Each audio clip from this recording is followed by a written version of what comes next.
Sarah Martinez stood in the pouring rain at Fort Benning, Georgia, watching her fellow recruits complete what seemed like an impossible obstacle course.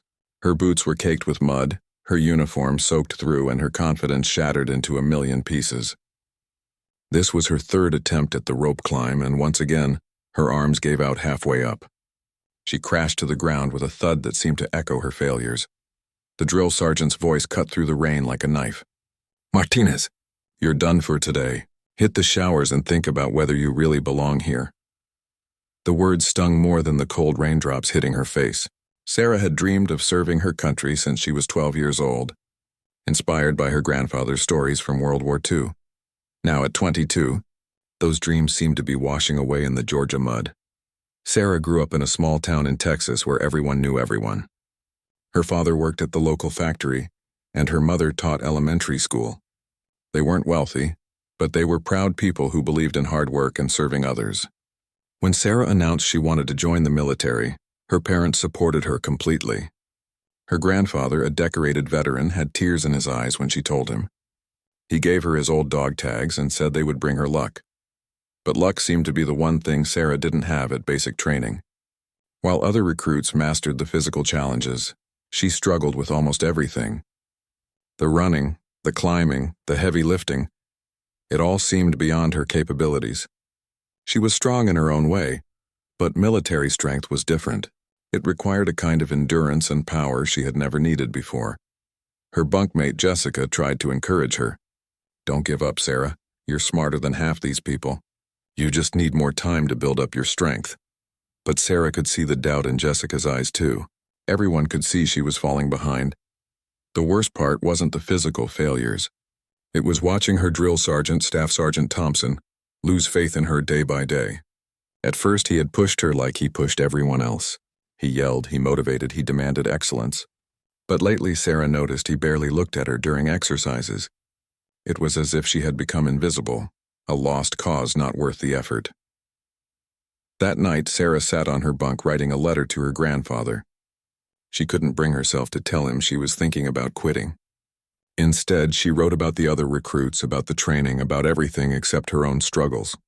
But even as she wrote, she knew she was running out of time. The final fitness test was in 2 weeks, and if she couldn't pass it, she would be sent home. The next morning brought more of the same. During the combat simulation exercise, Sarah's team lost badly because she couldn't keep up with the pace. Her teammates were frustrated, and she couldn't blame them. She was letting everyone down, including herself. After lunch, she found herself sitting alone behind the mess hall, seriously considering calling her parents to come pick her up. That's when she overheard 2 instructors talking near the building's corner. "The Martinez girl is never going to make it," one said. "Thompson should just cut her loose now and save everyone the trouble." The other instructor agreed. "Some people just aren't cut out for this life. Better she learns now than later." Sarah felt her face burn with embarrassment and anger. Part of her wanted to march around that corner and tell them exactly what she thought. But another part of her wondered if they were right. Maybe she really wasn't cut out for military life. Maybe all those childhood dreams were just that, dreams. She thought about her grandfather and the stories he used to tell.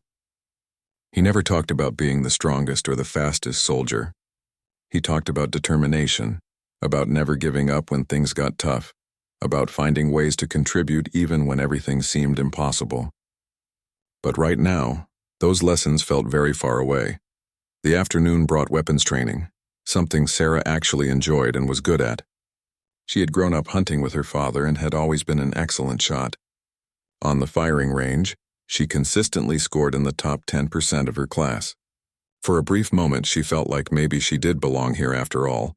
But then came the evening's physical training, and reality crashed back down. The unit was practicing buddy carries where each soldier had to carry a partner across a field and back.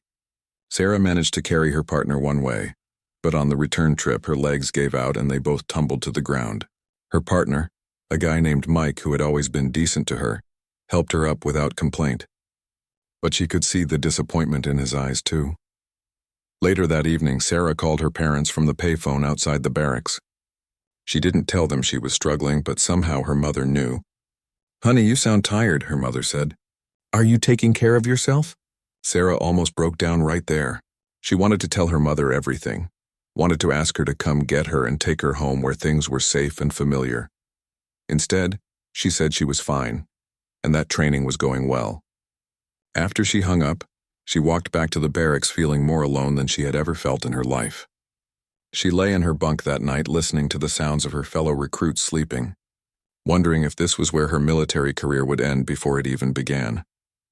Tomorrow would bring another day of challenges, another day of struggling to keep up, another day of watching her dreams slip further away. Sarah closed her eyes and tried to remember why she had wanted this so badly in the first place.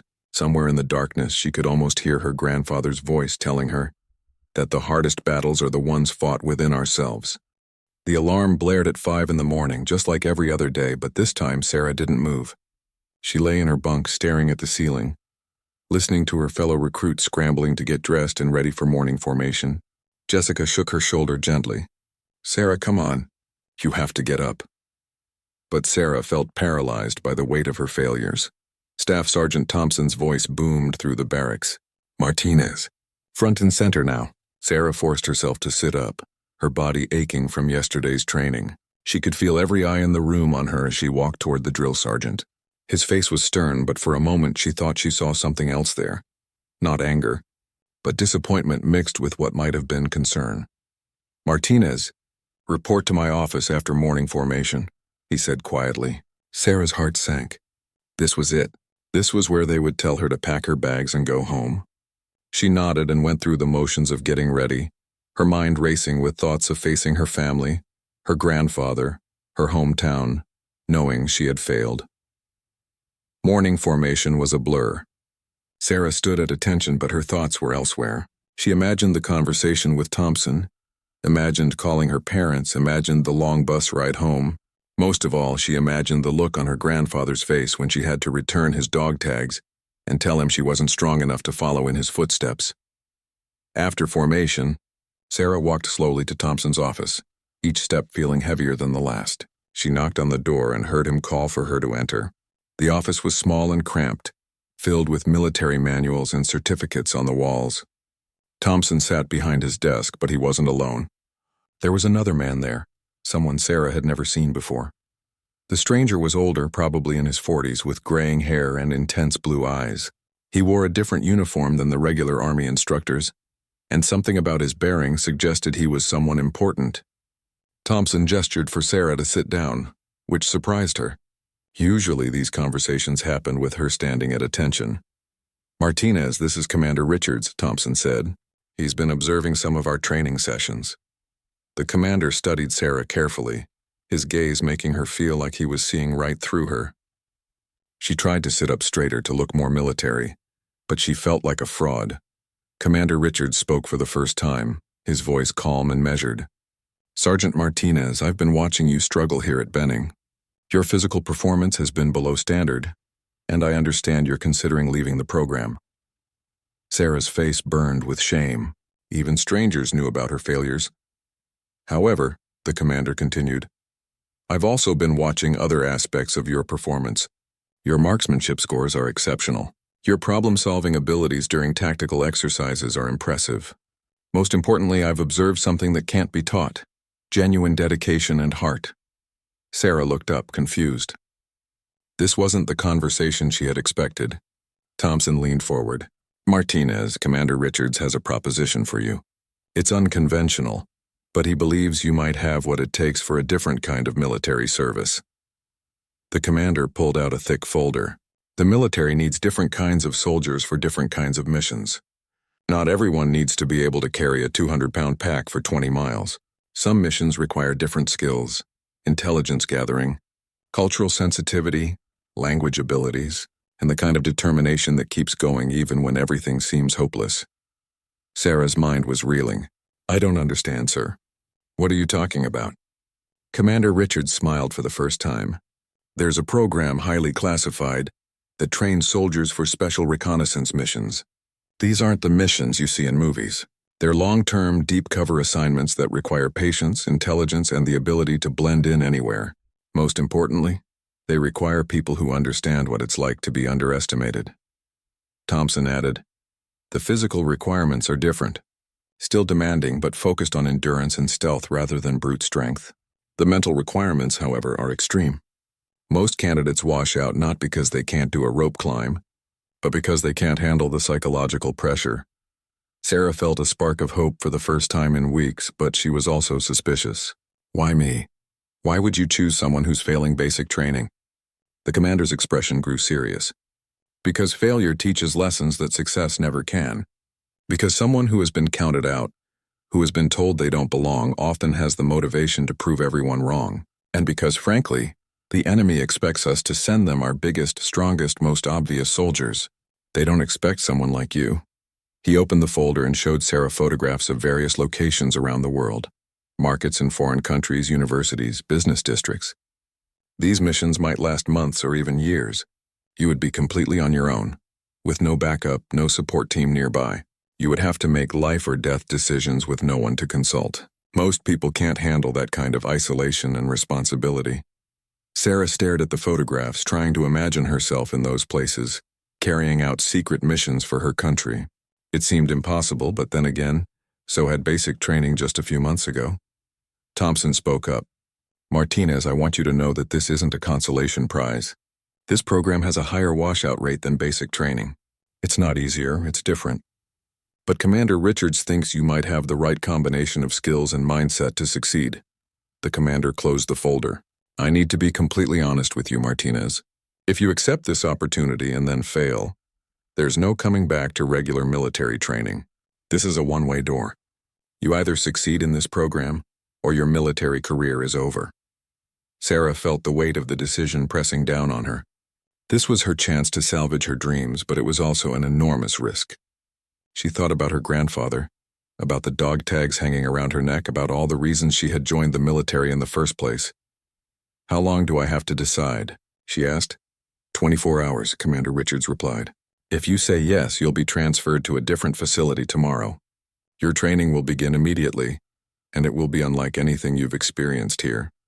Sarah left the office in a daze, her mind spinning with possibilities and fears. She had gone in expecting to be kicked out, and instead she had been offered a chance at a completely different kind of military career. But was she brave enough to take it? Sarah spent the rest of the day in a fog, going through the motions of training while her mind churned over Commander Richards' offer. During lunch, she sat alone, pushing food around her tray while trying to imagine what this mysterious program might involve. Jessica sat down across from her, concern written across her face. You look like someone just told you the world was ending, Jessica said. What happened in Thompson's office? Sarah wanted to tell her everything, but something held her back. The commander had mentioned the program was classified and she wasn't sure what she could share.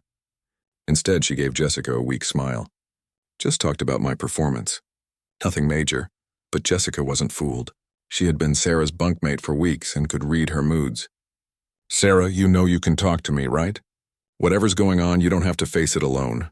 The kindness in Jessica's voice almost broke Sarah's resolve. She wanted to confide in someone, wanted to share the impossible decision she was facing, but how could she explain something she didn't fully understand herself? That afternoon's training was combat simulations again, but this time Sarah found herself observing everything differently. Instead of focusing on her physical limitations, she started noticing other things. The way different recruits approached problems, how they communicated under pressure, who panicked, and who stayed calm. She began to understand what Commander Richards might have seen in her. During one exercise, her team was tasked with gathering intelligence about an enemy position. While the other recruits focused on the physical challenge of getting close to the target, Sarah noticed details others missed. Guard patterns, blind spots in surveillance, opportunities for concealment. When she pointed these out to her team leader, he looked at her with surprise. Martinez, where did that come from? He asked. That's exactly the kind of tactical thinking we need more of. For the first time in weeks, Sarah felt like she had contributed something valuable. Maybe Commander Richards was right. Maybe she did have skills that others didn't recognize, including herself. That evening, Sarah called her grandfather from the payphone. She still couldn't tell him about the classified program, but she needed to hear his voice, needed his guidance without being able to ask for it directly. Grandpa, when you were in the war, did you ever have to make a decision that could change everything? She asked. Her grandfather was quiet for a long moment. Many times, sweetheart. The biggest decisions usually came when I least expected them. Sometimes the path forward wasn't the one I thought I wanted, but it turned out to be the one I needed. How did you know you were making the right choice? Another pause. I didn't. That's the thing about big decisions. You never know if they're right until after you've made them. But I learned that running toward something, even if it scared me, usually worked out better than running away from something. Sarah thought about his words long after they hung up. Was accepting Commander Richards' offer running toward something, or running away from her failures at basic training? Maybe it was both. She lay in her bunk that night listening to the familiar sounds of the barracks, recruits snoring, someone talking in their sleep, the distant sound of night training exercises. Tomorrow night, if she accepted the offer, she might be somewhere completely different, starting a journey she couldn't even imagine. Sleep didn't come easily. Sarah's mind raced through scenarios weighing the risks and possibilities. The safe choice was to decline the offer and try to complete basic training, even though she was almost certain to fail. The brave choice was to step into the unknown and risk everything on a program she knew almost nothing about. Around 3 a.m, she made her decision. She couldn't explain exactly why, but something deep inside her knew this was her chance. Not just to save her military career, but to become the kind of soldier she was meant to be. The kind who used intelligence and determination rather than brute strength. The next morning, Sarah found herself standing outside Commander Richards' temporary office before dawn. She had arrived early, before the rest of the base woke up, wanting to give her answer before she lost her nerve.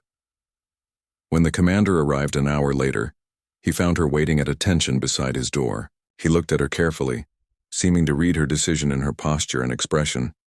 "I accept," Sarah said simply. "Whatever this program is, wherever it leads, I want to try." Commander Richards nodded approvingly. "I thought you might. Are you ready to leave today?" The question caught Sarah off guard. "Today? I thought I'd have time to say goodbye, to pack properly." In this line of work, Martinez, you don't always get time for goodbyes. Sometimes you have to disappear quickly and quietly. Consider this your first lesson.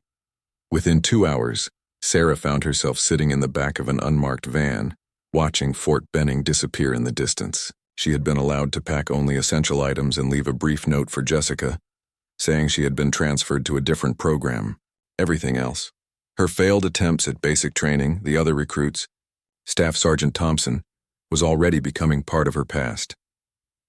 The van drove for hours through changing landscapes, eventually arriving at what looked like a small college campus surrounded by high fences and security gates. The buildings were modern but understated, giving no hint of what happened inside them. Commander Richards walked with her toward the main building. "Welcome to your new home, Martinez. For the next 6 months, this will be where you learn to become a different kind of soldier entirely." As they entered the building, Sarah caught sight of other trainees, men and women who looked nothing like typical military recruits. Some appeared to be college students, others looked like business professionals. Still others could have been teachers or shop clerks. The only thing they had in common was an intensity in their eyes that suggested they were all here for serious reasons.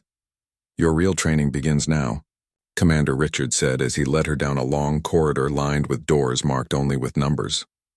"Everything you thought you knew about military service is about to change." Sarah followed him deeper into the building, her heart pounding with excitement and terror in equal measure. Behind one of those doors was her future, if she was strong enough to claim it. The room Commander Richards led her to looked nothing like military barracks. It resembled a college dormitory, complete with a desk, bookshelf, and comfortable bed. But Sarah's attention was immediately drawn to the stack of books on the desk. Language learning materials, cultural studies, psychology texts, and what appeared to be technical manuals about surveillance equipment. "This is your quarters," Commander Richards explained. "Unlike basic training, you'll have privacy here. You'll need it because the work you'll be doing requires deep concentration and self-reflection. Your first assignment is to read the orientation packet on your desk and report to room 15 at 800 hours tomorrow." After he left, Sarah sat on the bed and opened the orientation packet. The first page made her heart race. "Welcome to the Strategic Reconnaissance Training Program. Everything you read in this packet is classified at the highest levels. Sharing any information with unauthorized persons is a federal crime, punishable by lengthy imprisonment." The next several pages outlined a training program unlike anything she had imagined. Instead of physical fitness tests, there were psychological evaluations. Instead of weapons training, there were courses in cultural anthropology and advanced electronics. Instead of learning to fight, she would learn to become invisible. The program description explained that successful graduates would be deployed on long-term intelligence-gathering missions in foreign countries. They would live normal-appearing lives as students, teachers, business people, or tourists, while secretly collecting information vital to national security. The average mission lasted between 6 months and 2 years, and agents often worked completely alone with no backup or support. Sarah felt a chill reading about the isolation these agents faced. At basic training, she had at least been surrounded by other people going through the same challenges. Here, the ultimate goal was to become so self-reliant that she could survive and succeed anywhere in the world, completely cut off from everything familiar. The next morning, Sarah arrived at room 15 to find 12 other trainees sitting around a conference table. They looked like they could be attending a college seminar rather than military training. Commander Richards stood at the front of the room next to a woman Sarah hadn't seen before. "Welcome to your first day of actual training," Commander Richards began. "This is Dr. Patricia Wells, your lead instructor. For the next 6 months, she will be teaching you skills that could one day save your life and serve your country in ways most soldiers never could." Dr. Wells was probably in her 50s, with graying hair and intelligent eyes behind wire-rimmed glasses. She looked more like a college professor than a military instructor, which Sarah realized was probably the point. "Traditional military training teaches you to stand out," Dr. Wells said. "It teaches you to march in formation, to wear your uniform with pride, to command attention and respect. We're going to teach you the opposite. We're going to teach you to become forgettable." She gestured to the group around the table. "Look at each other carefully. In 6 months, each of you will be able to walk into any situation and convince people you belong there. You'll be able to adopt different personalities, speak multiple languages, and gather information without anyone suspecting what you're really doing." The first exercise was deceptively simple. Each trainee had to spend 15 minutes talking to a partner, and then introduce that person to the group. But they had to lie about at least 3 major facts. The goal was to make the lies seem completely natural and believable. Sarah was paired with a young man named David, who appeared to be about her age. He told her he was from California, had studied engineering at Stanford, and loved rock climbing.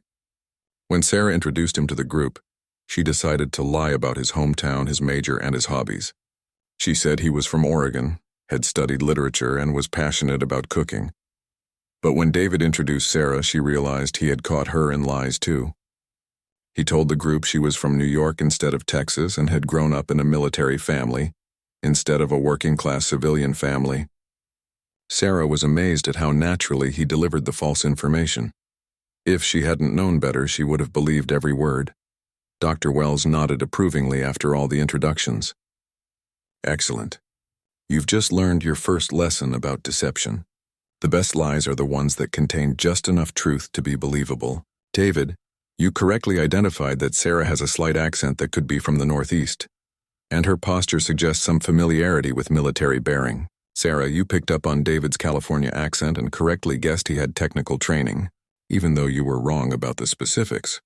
The rest of the morning was spent learning about observation techniques. Dr. Wells taught them to notice details most people missed: the way someone held their shoulders, the condition of their shoes, small habits that revealed personality traits or background information. Sarah discovered she had a natural talent for this kind of observation, probably developed during her struggles at basic training when she had spent so much time watching other people succeed. During lunch, Sarah sat with David and 2 other trainees, Maria and James. They were all trying to figure out what they had gotten themselves into. "This is so different from what I expected," Maria said. "I thought military training was all about following orders and physical challenges." James nodded. "My brother went through Marine basic training. He said it was the hardest thing he ever did, but at least he knew what was expected of him." "This feels like we're making it up as we go along." David looked thoughtful. "Maybe that's the point. If we're going to work alone in foreign countries, we need to be comfortable with uncertainty. We need to be able to adapt to situations we've never encountered before." Sarah realized David was probably right. Traditional military training prepared soldiers to work as part of a team with clear command structures and defined roles. But the work they were training for would require a different kind of strength, the ability to think independently and make crucial decisions with no guidance or support. The afternoon brought language training. Sarah was assigned to study Arabic, which seemed impossible at first. The alphabet looked like decorative symbols, and the pronunciation required sounds she had never made before. But Dr. Wells explained that they weren't trying to become fluent in 6 months.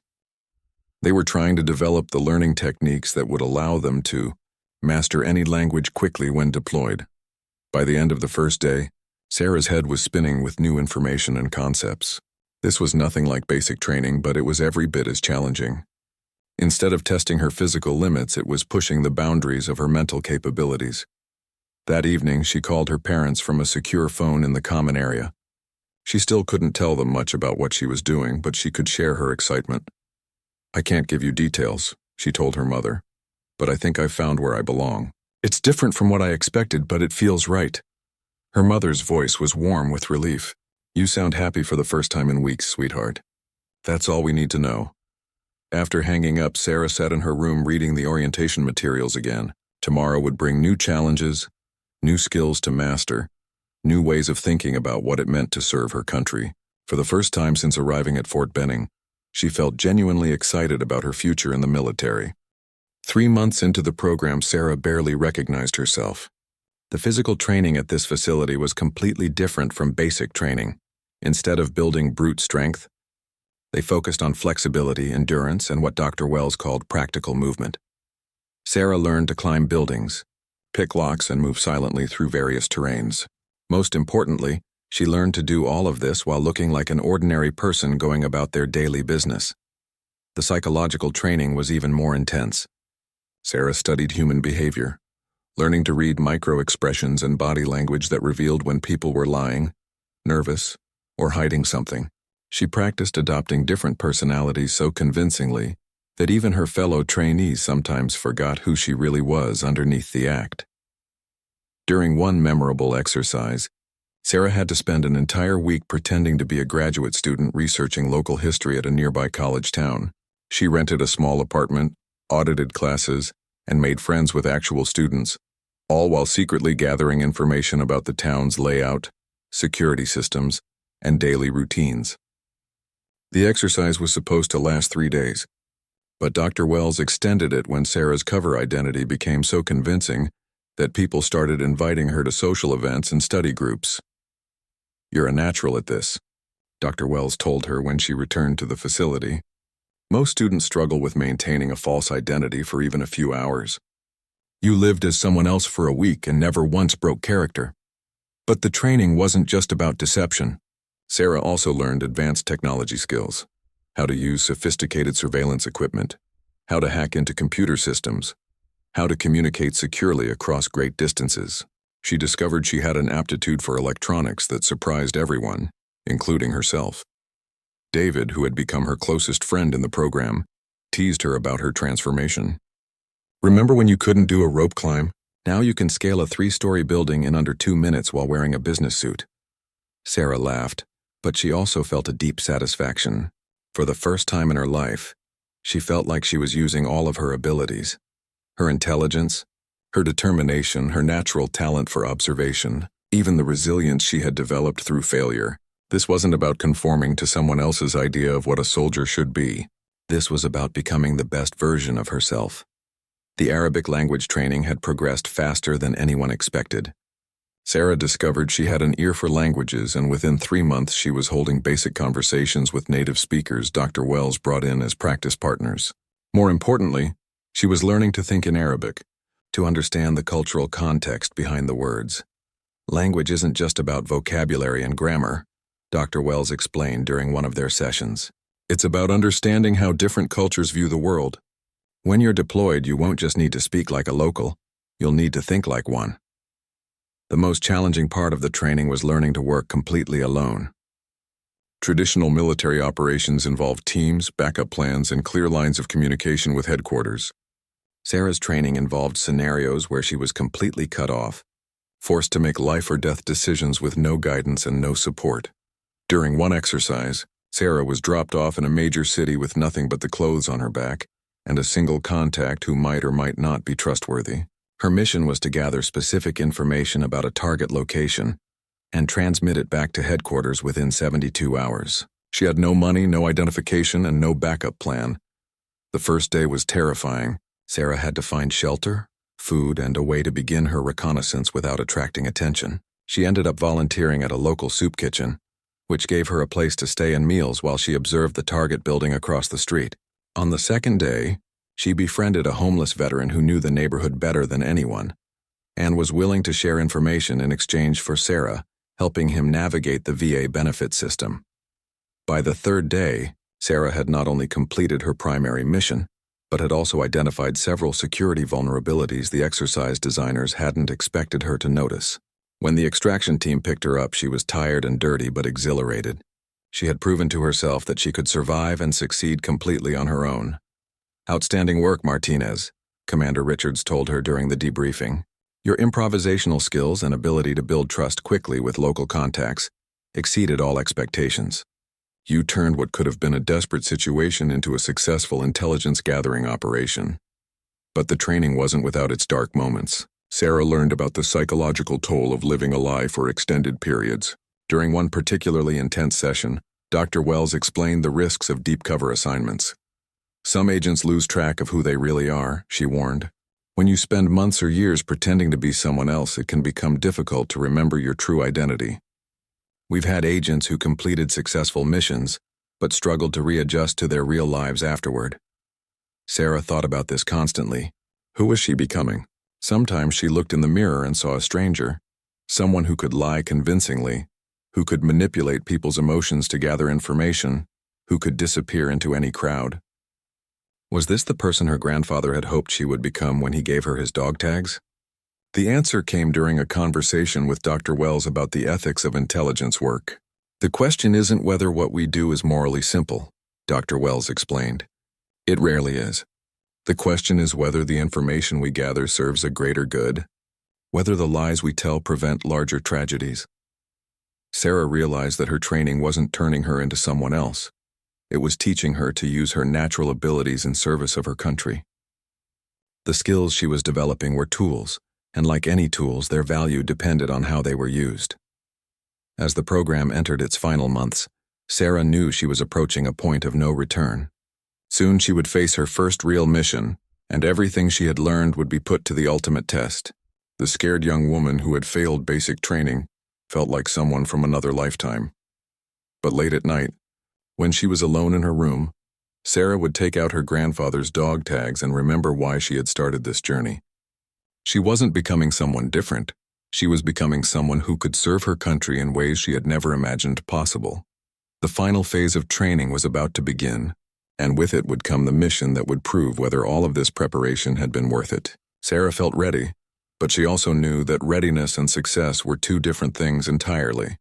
The final evaluation was unlike anything Sarah had experienced during her months of training. Dr. Wells, and Commander Richards called it, the culmination exercise, but Sarah soon realized it was actually her first real mission disguised as a test. "Congratulations, Martinez," Commander Richards said as he handed her a thick folder. "You've been selected for immediate deployment. Your mission briefing is in that folder, and your flight leaves in 6 hours.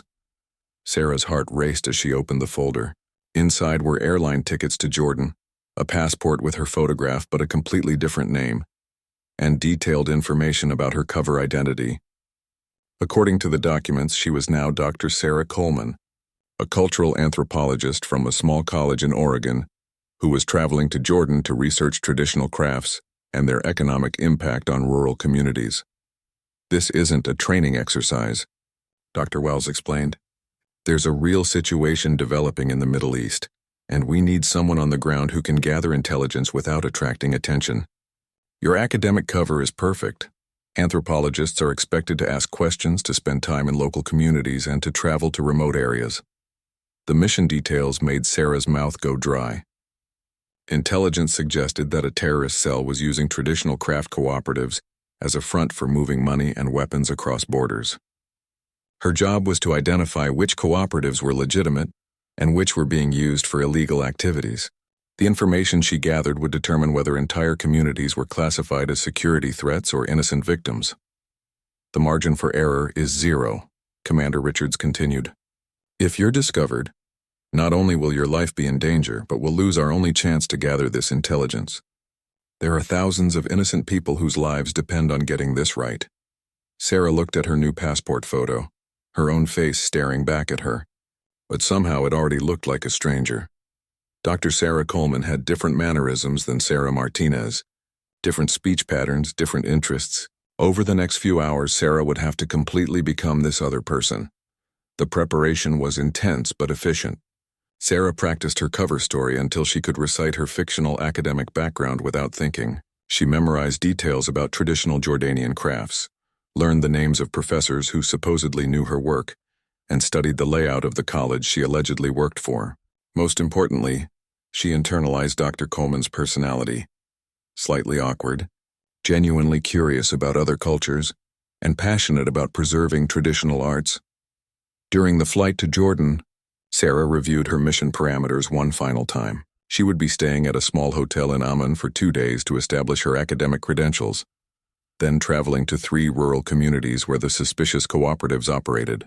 Her contact would be a local guide named Ahmad, who worked with many foreign researchers and had no idea about her real purpose. The transformation had to be complete.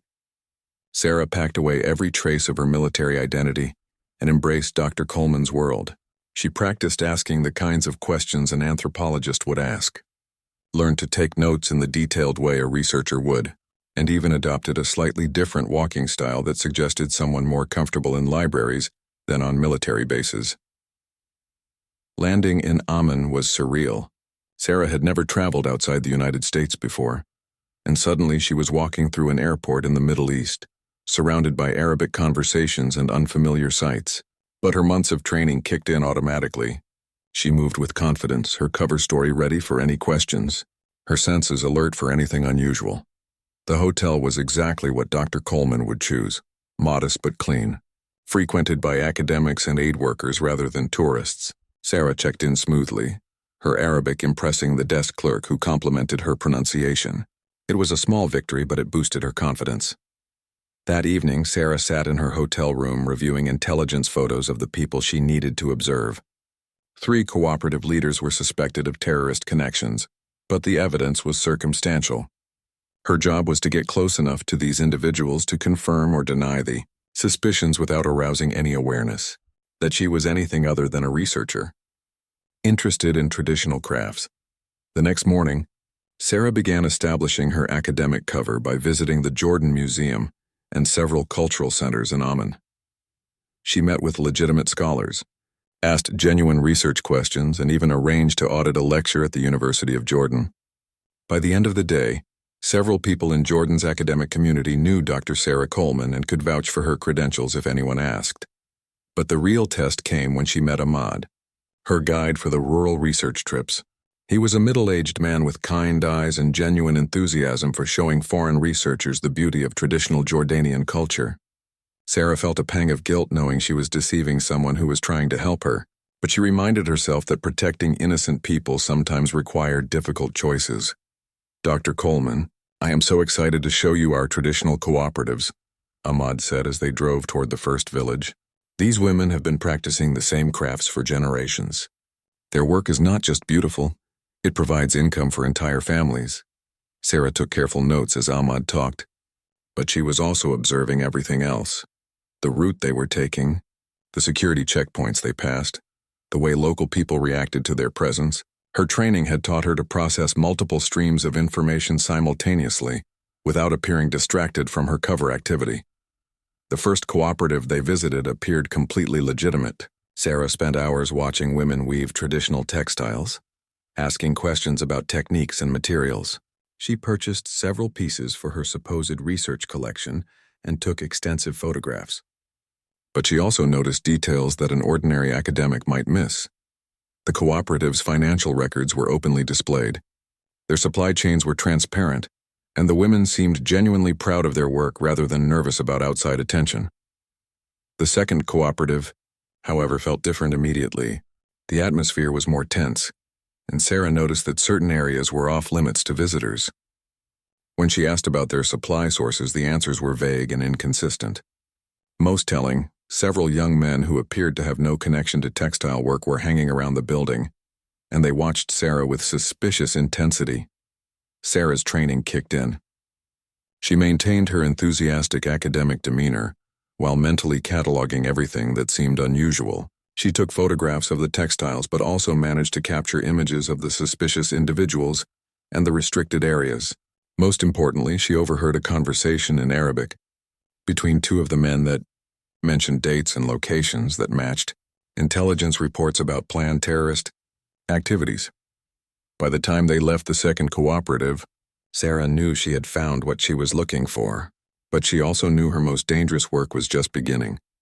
She still had to visit the third location, gather enough evidence to confirm the intelligence, and get that information back to her handlers, all while maintaining her cover as an innocent academic researcher.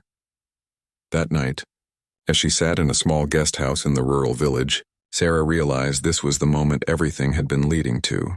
All her failures at basic training, all the months of specialized instruction, all the psychological preparation, it all came down to the next 48 hours. She was completely alone, thousands of miles from home, with information that could save lives or start a war depending on how accurately she interpreted what she was seeing. Sarah looked at her grandfather's dog tags, which she wore hidden beneath her clothes even in this assumed identity. Tomorrow would test whether she had truly become the soldier she was meant to be. The third cooperative was the most dangerous, and Sarah knew it the moment they arrived. Unlike the previous locations, this one was heavily guarded by men who made no pretense of being interested in traditional crafts. Ahmad seemed nervous for the first time since they had started working together, and Sarah realized he might be sensing the same undercurrent of threat that her training had taught her to recognize. "Dr. Coleman, perhaps we should make this visit brief," Ahmad suggested quietly. "The cooperative leader here is less welcoming to foreign researchers." Sarah nodded but continued with her academic enthusiast act. "Of course, Ahmad, but I'm so grateful for any time they can spare. These traditional techniques are disappearing so quickly in the modern world."